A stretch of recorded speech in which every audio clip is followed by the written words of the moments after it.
Average girls, average and owning it. Average and owning it. Yeah. Hello, everyone. Hello. Ooh, British. Kind of Yeah. cool. Maddie's wrapped in a blanket. I am wearing my blanket. These are the best thing ever. I'm You don't wearing my own one of comfies. these? I just feel like a linebacker in it, but it's kind of awesome. Yeah, in the best way. Hold me. Anyways, hope everyone's having a great day. Yes. Okay, can we just get into our hot take? Wow, you're just really not in the mood for it. Okay. No, I'm sick of the pleasantries, you know? Okay. We got a few hot takes. Do we? Yes. Let's see. Let's get Okay. into it. Okay. Ooh. Okay. If music were a deal breaker, which artist would be a red flag to you? Cardi B. I just had the saddest look of disappointment on my face. Wait, really? If a guy was like, came up to you and was like, oh yeah, I love Cardi B. Oh no, It's it's just just like people in general. No, if they said, I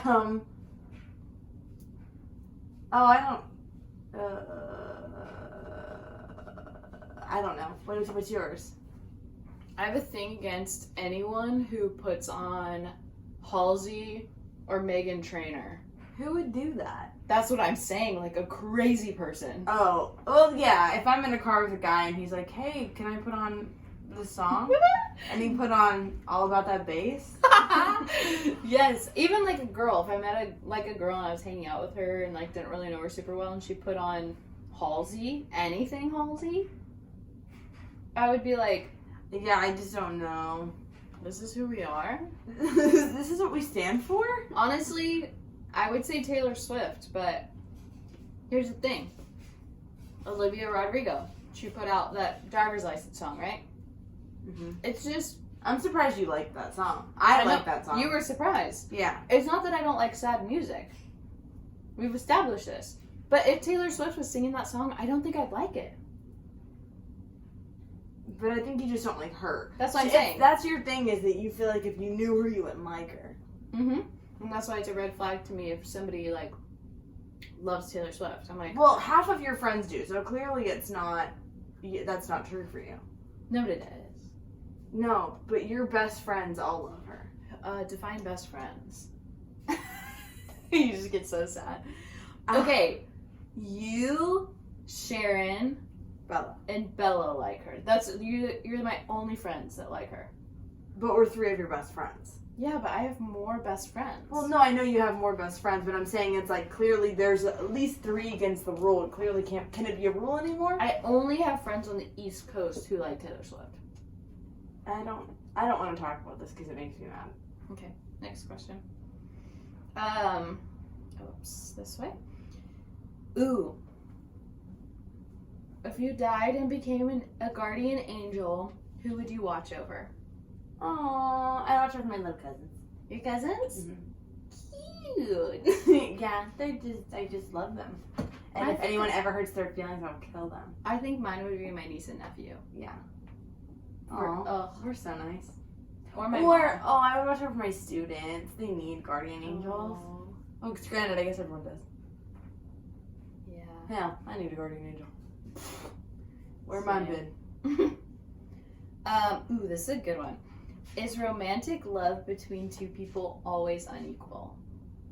Oh, we literally had a family debate about this at Christmas. Oh, really? Yes. Oh my God. My mom and I are making fun of it for days because my grandma is very jaded, I guess, at this point in her life. Mm-hmm. And the whole time she wouldn't drop it because she's just like old and senile, so she like just doesn't realize her social cues anymore. So she was like, I cannot believe you guys think a marriage could ever be 50-50. And was like going on this whole thing, and she wouldn't drop it all night. So now randomly my mom will just be like, I can't believe you guys. Whatever. But I don't know. It's a hard one. I think it changes. Yeah. But I think sometimes you hit a sweet spot, but not all the time. Mm-hmm.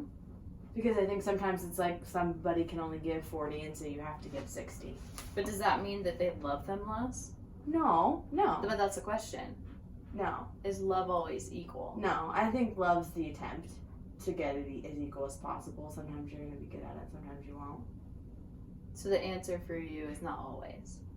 Not always, but it's the attempt. Yeah, I'd agree.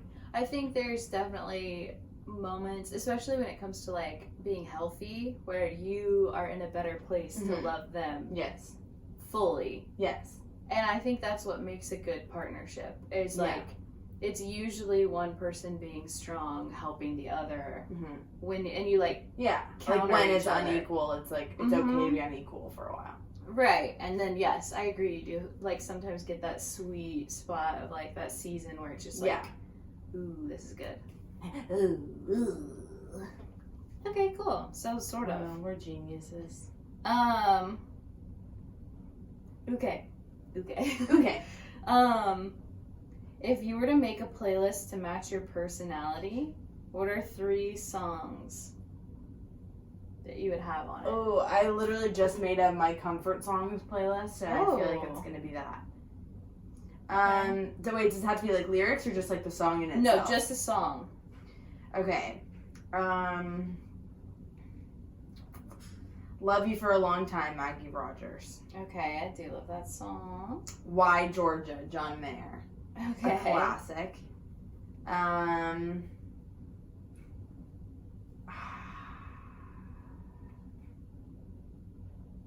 Vienna, Billy Joel. Wow, that was quick. I don't think I have answers like that. Really? Mm-mm. I have like my all-time favorite songs that are like always gonna be my favorites, and those I feel like would be my like go-tos, you know. Oh, see, this is so hard for me. Slow down, you crazy child. I don't think I have like my overall, but I feel like my ones for now. Okay, what would this be? Like I don't have. Ours are gonna be so different. Yeah, they are. This is really hard. I don't know why I asked this question. I don't know why either. If you don't have an answer. Let's see. I'm just gonna say 3 songs I'm really into right now. Okay. Driver's License, Olivia Rodrigo. No, I don't think that makes sense for me. It doesn't. I was joking today. I was like, me being in a happy, committed relationship, like crying my eyes out, like, singing at the top of my lungs. It's sad, man. Okay. I just keep coming back to this album. It's SZA. I got 2 SZA songs right now. Okay. Normal Girl.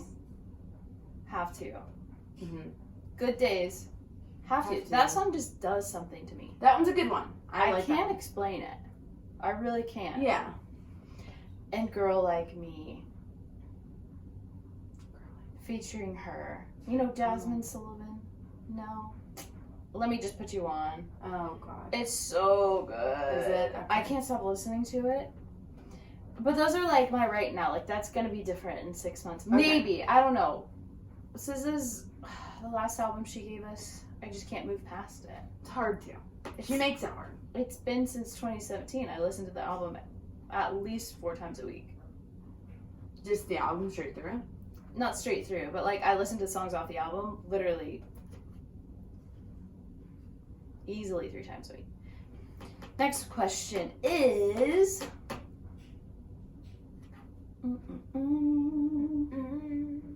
where do you get your best thinking done? And what are you doing? Are you like in the shower? No, in front of my mirror. I inspire myself. Really? No, I dead ass. I'm not kidding. Wait, really? Sometimes. Okay. Or at work. At my desk. Sometimes I'll have a random stroke of genius. Okay. Other than that, I'm a moron. Complete moron. In my kitchen, an idiot. I am journaling. 1,000%. I have my best ideas while I'm journaling. Really? Oh, yeah. I think in my brain, I wish that were my response, but I don't think it is. I do. Things just make sense when I start writing it down. Yeah. And I feel like my brain pushes me to very specific topics. Mm-hmm. and I like I'll bullet point random things, and then it leads me to like the best ideas and the best like moments that I've ever thought of. Yeah, I wish I were like that all the time. Sometimes I do. Sometimes I'll have a random moment, like a random moment of clarity. I actually always used to have, now that I'm thinking of it, I always used to have strokes of genius whenever I was in my kitchen at my old apartment. I remember half of my, like, I would have those kind of aha moments where your, like, jaw would drop, but I'd be alone by myself. I'd be like, I'm so smart. Yeah. That's funny. But then I moved, and I've been stupid. Ever since. I actually think that's all I have. Wow. So we've established that we're geniuses. Can I pop that pimple? Sure. Yeah. This is friendship. Is it hurting you? If all humans are addicted to something, what's your addiction? Oh, coffee? Same. Yeah, I think I just have a caffeine problem. Me too. Ow! Sorry. Okay. Ow.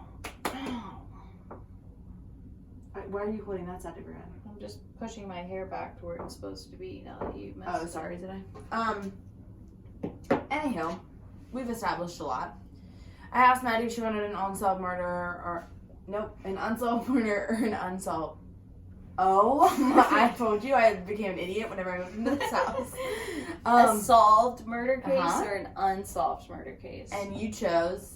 Unsolved. We haven't done unsolved in a Which bit, I is don't think. terrifying. I don't know why I picked that one. I'm way more scared of unsolved. Well, and this one actually is probably one of your things too, because this one's about a potential in the family murder. I actually am not afraid of in the family. You got scared of him last time. Well, I'm scared of all of them, but like I'm more scared of a random murder. Yes, because this is what I'm thinking every time I hear about one. It has to be somebody. Mhm. Why am I ruled out? You're not. I'm not. I know. That's just a scary truth. I know. I'm like, you're finally seeing what I'm seeing. No, I've always seen this. Like, it has to be someone. Why not you? That's a chilling reality. I mean, yeah. You're not as freaked out about No, it. I am. I think I've just gotten kind of used to it now. Yeah, I don't know how. You just survive. Whatever. I read an article about why women are more likely to be interested in crime sort of things than men. Well, because we have more situations that cause us to fear things. Yeah, one of the theories is that like we're more biologically hardwired to like be not as desensitized, but like we can have a larger capacity for learning stuff like this because it's our reality. it's more of a reality for women, and it's like if your threshold is higher, you'll be more prepared. Interesting. Isn't that interesting? Yeah, it's Yeah. like, I do have a question though. Yeah. Like, are you super afraid of like getting taken or kidnapped or like followed? Oh, I or used to whatever? be. Okay. No, Yeah. you're not as. Not as much, but yeah, I mean. So when you see, because I know somebody who's like, that's their biggest fear, like they think about it literally 24/7, like they're scared all the time. Like middle of the day, doesn't matter what time it is, So people are around, like that, they're just scared of that. When you see someone potentially scary, like what do you interact with? Like, do you make eye contact with them? Do you completely turn away? No, get out. Okay. Yeah, no, I'm a big, like, get me out of here as soon as possible. I remember there was one time, I still think about it, there was a guy at Lowe's, and I was alone, and I'm still scared if I think about it. He was so freaky, and he wouldn't stop staring at me, and he walked out at the same time as me, and his car was parked, like, catty-corner to mine, and he was, like, waiting for me. And so I was like, no, I'm not dying today. So I literally pulled my car around the other end of the parking lot and, like did Circle. kind of like a U-E, but not all the way. And so as I'm like, and I was just waiting there because there would be no other reason unless he was following me than to just like hover there. And so he like went to the other side of the parking lot and he waited like on the other side. Ew. And I still have no idea what was going on, but I was so scared. And I purposely drove, even after he was like, eventually he just left like a couple minutes later. And then I left, but I didn't even like pull straight into my apartment. I like waited. Yeah. It just scared me. What if you're in a situation where you can't leave? Like, you're at a baseball game and you're sitting there and, like, some guy who's super creepy by himself, like... What's he doing? Is he talking He's to just me? watching you. Are you just, like, not looking at him, like, paying attention to whoever you're with? And, like, No, I think I might acknowledge it. Mm-hmm. I think I might just be rude. Yeah. Or I'm just gonna draw as much attention to it as possible with like as many people are around me to be like, why is that guy looking at me? So that it's like obviously like. That's how I am.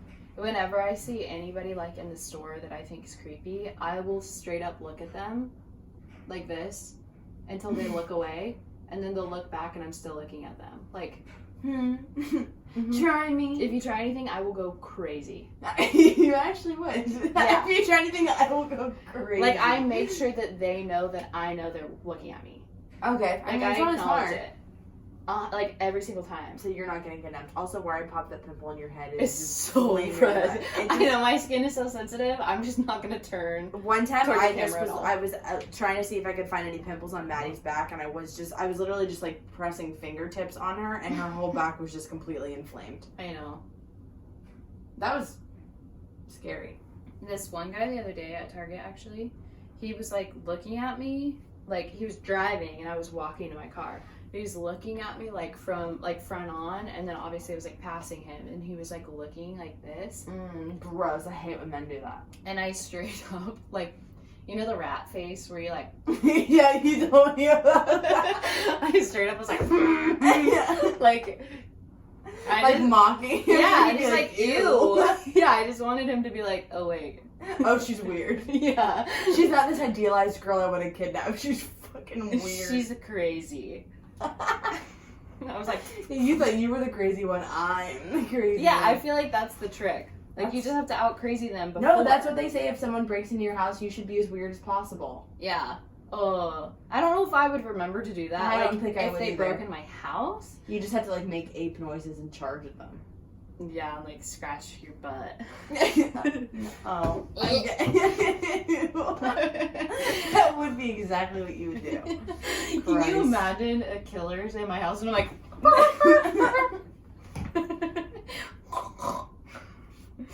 you know what I thought of the other day though? Because I think about somebody breaking into my house literally every moment of every day. Oh. Every night I go to bed, I have that fear. Yeah. No, I do too. Every night I go to bed. Yeah.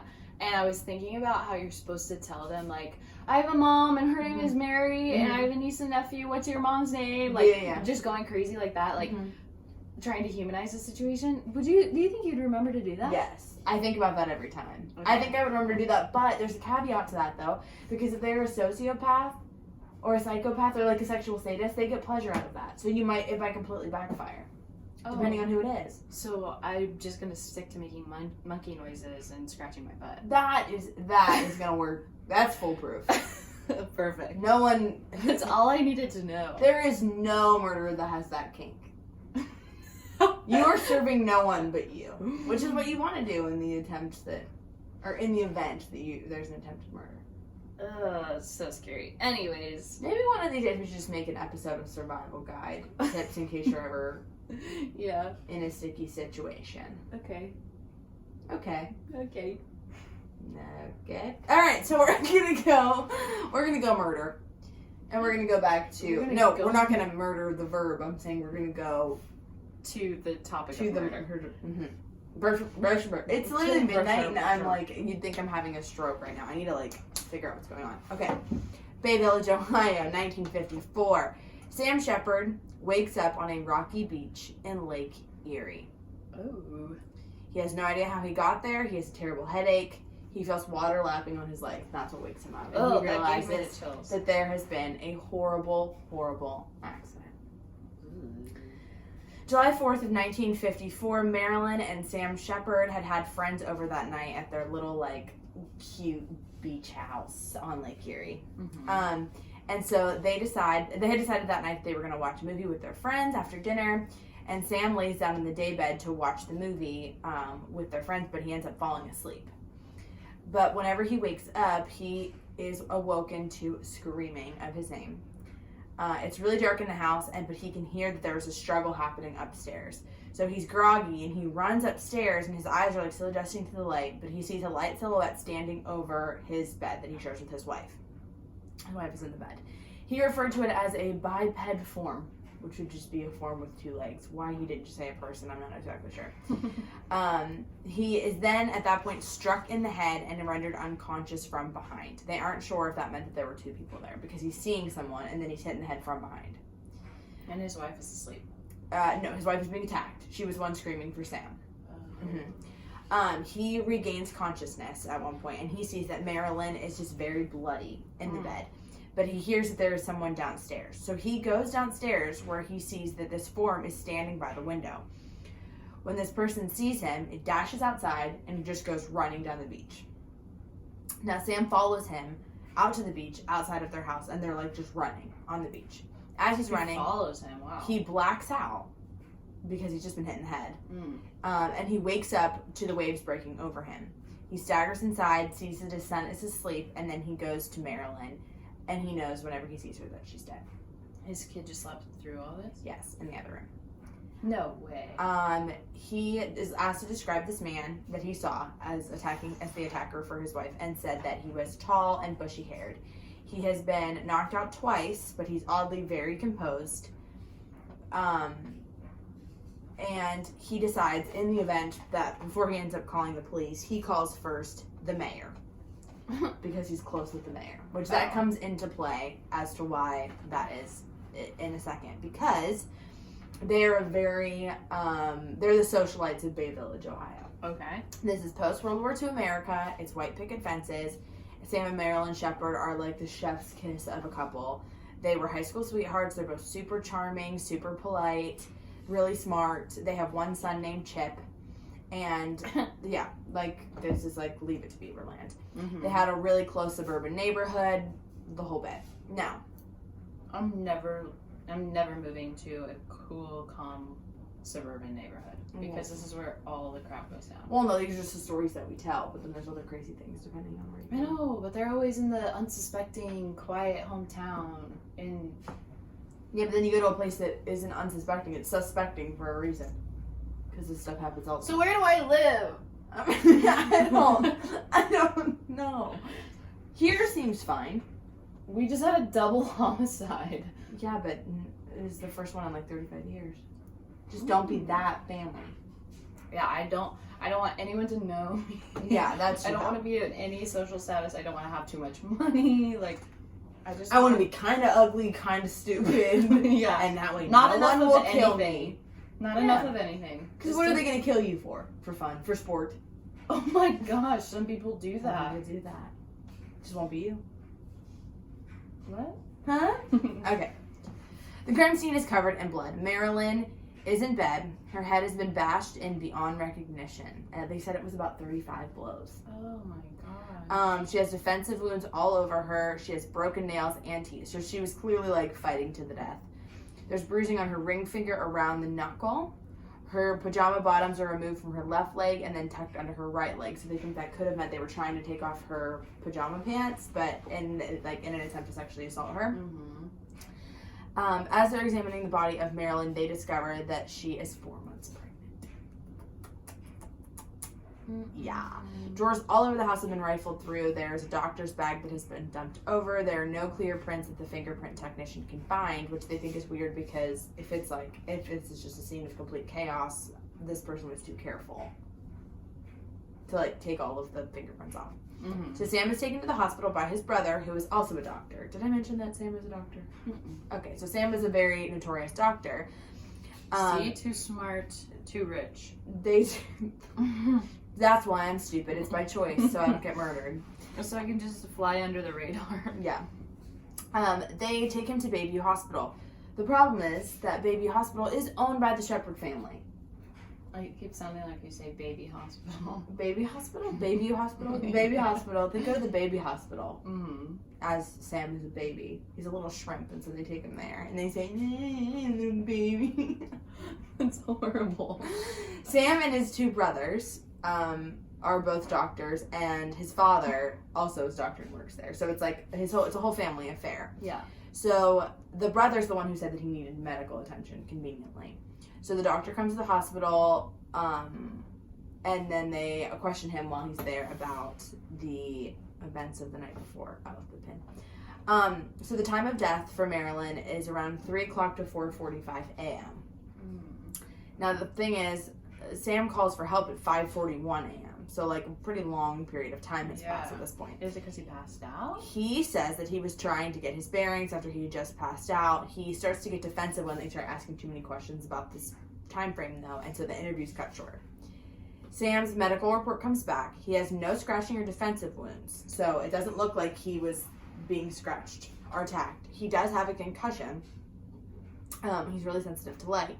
Compression injuries around his spine are from a blow to the back of the neck. He couldn't have inflicted a blow to the back of the neck on himself, at least not enough to get a concussion.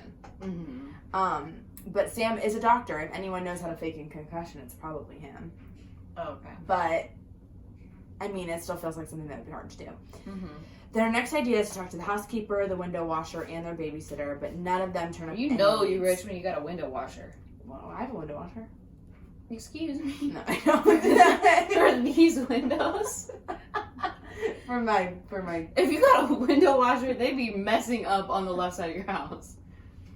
I mean the right side of your house. Yeah, no, it's just because his windows are old on that side. Oh yeah, that's why?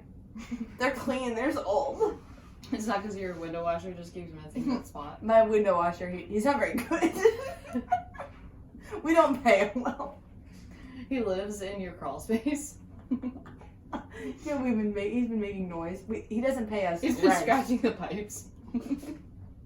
They thought they had rats. It's fine. It was a possum. We killed him. Anyways, we didn't kill him. No, her. You're right. It's a her. Theodota. We named her Theodota. Stop it! You didn't know we named her Theodota? Why would you do that? So Emerson and I could sing to her. If you've never seen Hamilton, there's a song called Dear Theodosia. And it's like the sweetest song. Like I cry to it every time I hear it. Emerson and I would tap dance in the bathtub and play that song. Okay. Dear Theodosia, what do you say to you? We changed the lyrics. Anyways. Those are the same lyrics. No, that was Later. it after that. Anyways.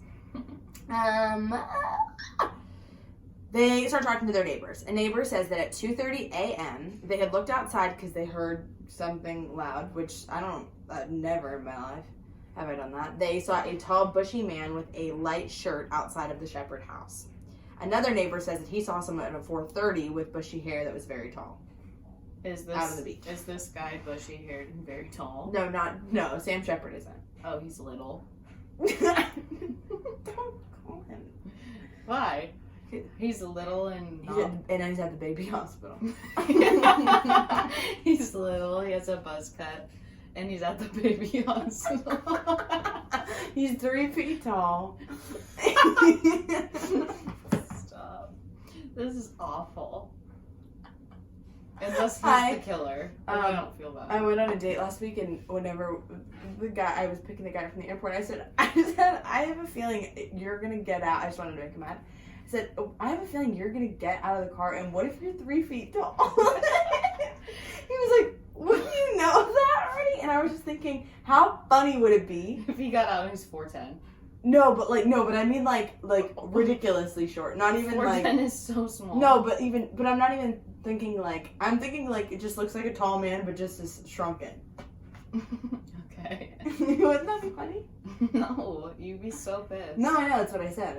He said, would you still have gone out with me? And I said, no. I would not have. You're 3 feet tall. No, I wouldn't, because of your hypothetical. You were a yardstick. I wasn't going out with a yardstick. What? How tall is a yardstick? People who are yardstick height still need love. By someone else. Okay. From someone else? Yeah. Whatever. Anyways. He was 6 too, we're fine. The train of thought. Okay, the police check the beach and they see that there are 2 sets of footprints there.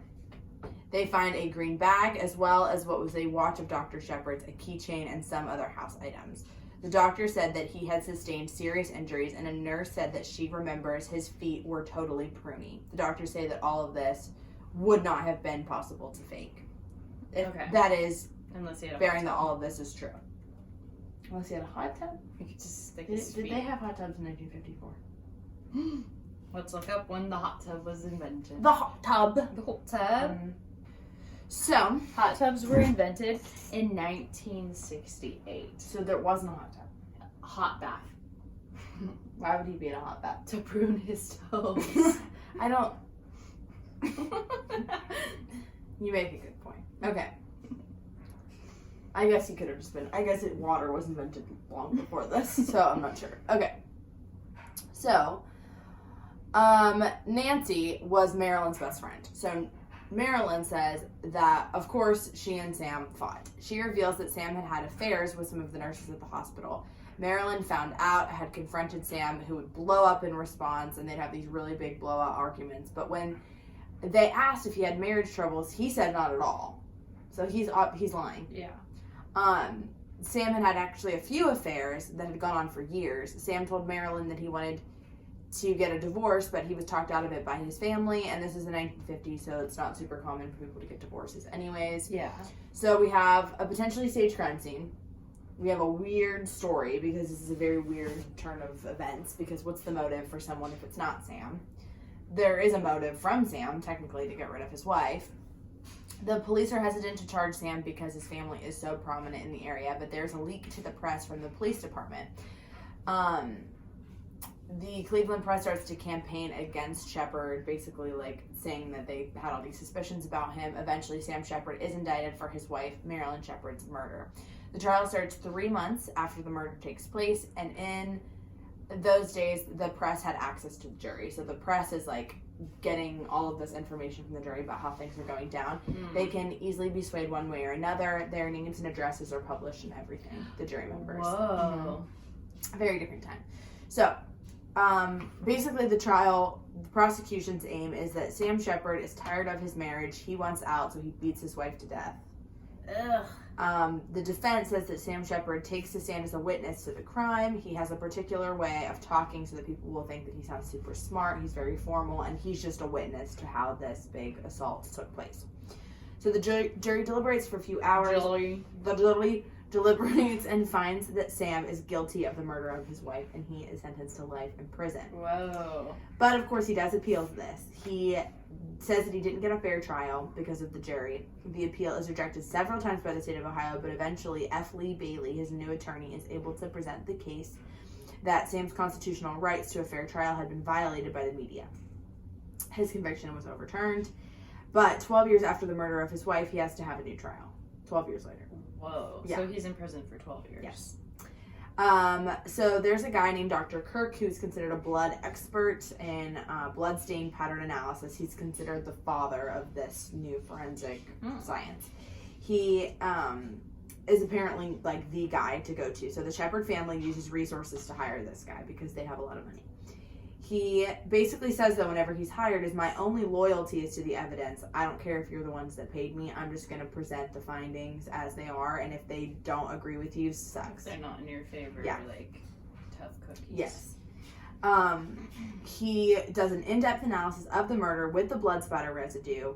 He finds that there was an absence of blood on the east wall where the killer would have been standing whenever he was hitting her over the head.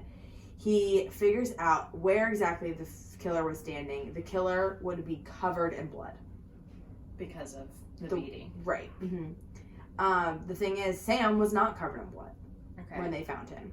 And there wasn't any residue of blood on him. Would it have gotten washed out by the water? The water? He only his feet were in the water. Everything else on him wasn't pruny. Oh. Yeah. There was one spot of blood that was large on the wall, a stain that didn't fly. He believes that the bite that Marilyn inflicted on the killer was strong enough to break her tooth, making it strong enough to leave a huge wound on the hand of the attacker. The attacker would have jerked his hand back, and it would have jerked back onto the wall and left a huge deposit of blood. Oh, because they were covered. It doesn't look like she lost the tooth. Lost the tooth outside in, but inside out. So it wasn't like she got it wasn't a punch. It wasn't a punch. It would have been from internally, meaning it had to have been a bite. Like ripped out. Yes. Yeah. But here's the thing. The blood found on that wall did not match either Sam or Marilyn. What? Whose blood was it? That's the thing. They don't know. There is no scientific proof to link Sam to the crime. Oh, wow. He ends up being found not guilty on all charges in his retrial because of this. Whoa. Now the question is, if it wasn't Sam, who the hell was it? And why? Yes. So one of the men that's up for questioning is Sam Eberling. He's convicted of murdering an elderly woman in 1989, years after this happens. He was a handyman around the neighborhood. He was a window washer. Those window washers. That you're so familiar with. Yeah, I know a few. And they're all murderers, so that's just how they all are. That's why you keep them around. Yeah. He was a window washer for the Sheppards back in 1954, and in 1959, after Sam was in jail, Richard was convicted of burglary. He volunteered information then that he had taken 2 of Marilyn's rings after her death from her sister's house. Oh. He seemed to be kind of fixated on her. He said that she was classy, but she wore tight pants. And in the 50s, that's all it takes, man. I mean, in the 2021s, that's all it takes. I'm not going to lie, that's how I've met every man. From you being classy and having tight pants. and having tight pants. I think it might have just been the pants. Okay. Ironically, he fits the description of the suspect that Sam had described in the beginning, but the only thing was he was prematurely bald. But he did owe a toupee. Nice. Yes. Local police wanted to investigate, but because Sam had already been convicted, there wasn't enough push.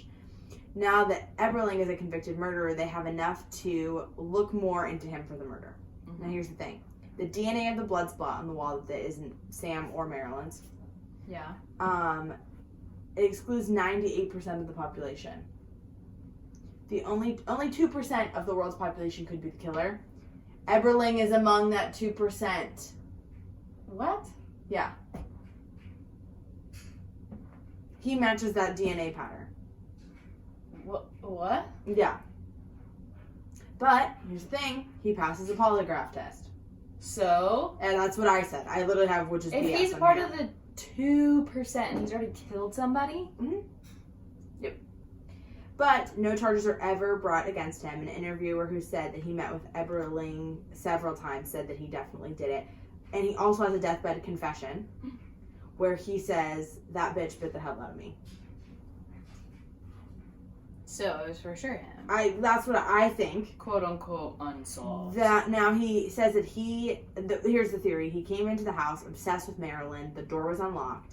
He wanted some personal items of Marilyn's, puts them in this green bag that he has. So that's why he has the household items. He has like random stuff from the house.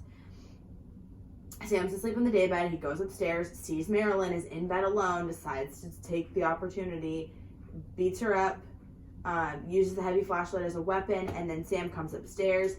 He hits him over the head. He chases him through the house and then down through the beach. There's a struggle. He hits Sam again, runs out, drops the bag. He takes Sam's shirt off to swap shirts because he's covered in blood, or to get his blood off the shirt. I don't know why I have it written that way. Mm-hmm. There must have been more information about the shirt that I forgot. Whatever. Yeah. So basically no one ends up ever being charged. Sam gets off at the end of it. So he's in jail for 12 years, but he gets out. And Eberling was never formally charged with anything having to do. So technically, Marilyn's murder is considered unsolved. Wow. What do you think? Well, here's the thing. Almost everybody still thinks it's Sam. I think it's Eberling. Yeah, I mean the DNA part. And granted, this is like, so this, part of this is from A Crime to Remember, and then part of a show called A Crime to Remember, which is Chef's Kiss, an incredible show. But another one is from BuzzFeed Unsolved. And I think it might depend on what you listen to, because it sounds like Sam is shitty. I think he's like a narcissist. But I also think that he might be a narcissist with really bad luck. Yeah, I don't know. Because him alone sounds sketchy, but if you throw this Eberling character in it, Who's already a convicted murderer. Yeah. Doesn't help. I don't know. I don't know either. I don't know which one to side with. Both sound extremely fishy. I just wouldn't be surprised if it was either one. And how do you fake just injuries and fake the pretty feet? A warm bath. already told You're you. really stuck on this one, Beth, huh? Well, I mean, the deathbed confession. The deathbed, that bitch bit the hell out of me. Yeah, it might be him. But the other character's not a good guy either. I don't know if I would think it if he hadn't had 2 affairs. 2+ affairs. But then and, why, like, if they said, why, like, what's your marriage like? I mean, I guess no one wants to say, like, oh, it's not awesome, because then you know and it's you're the going to get looked 50s. No at. one's talking about anything personal. It's true, I guess. But why would you lie? Like, this is, like, the time not to lie. Yeah. Like, your pride doesn't get to play a role here. Yeah. And catching your wife's murderer. And, like, other people Maybe are going he to write said it it out. because he didn't want to look guilty, because he didn't do it. And that scared him. I don't have empathy for either one of them. They suck. I can't believe the little kid slept through it. Mhm. Who does he think it is? I haven't talked to Chip. I'm not even sure if Chip is still kicking it. Kicking it. You know, kicking back. He's gotta be. I mean, I guess he'd be like 73. he could be dead. Scared. Did you actually just do that math? I don't remember the year. Oh. But my mom is... 1954, but I don't know how old he was. He was like 7. He's 68. If he was born in 54. Is that old enough? Anywho, yeah, so let us know who you think did it. Also, do some other research, because I read that a while ago. I don't know what the hell I was talking about for a lot of it. I'm not supposed gonna to lie. say that. Oh, I mean, I know everything. I mean, those are all the facts that you could possibly get. I just can't believe there are so many murders. Maddie. I just stab you to death with this. With a pin. Take a lot. I don't think you could do it. I don't think so. I don't think physically. I think at one point you would stab That it, but would not be- be able to get it out. That would be the worst way to go out, though. Someone just slowly killing you with a pin. Yeah.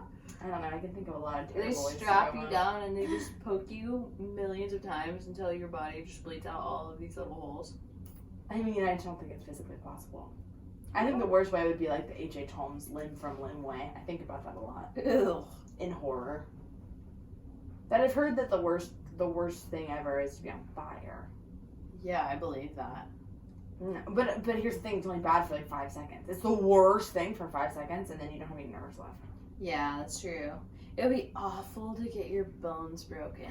Like, bone by bone. Okay, Just, like, let's not do crushed. this anymore. I'm horrified. Me too. And what, you're gonna make No, never mind. What? No, I was just thinking about I remember hearing about I guess it's in a Fast and Furious movie, I've never seen it, but apparently that one scene where the girl gets locked in a tanning bed and she dies in a tanning bed.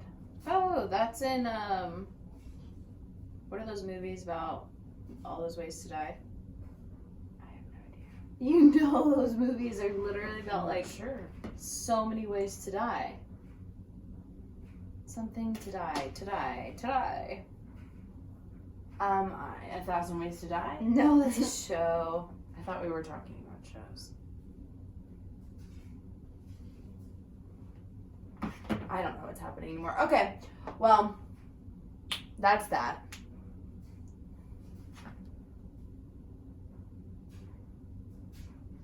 If you know what movie I'm talking about like all these ways to die, like it's a bunch of people and all of them die one by one because of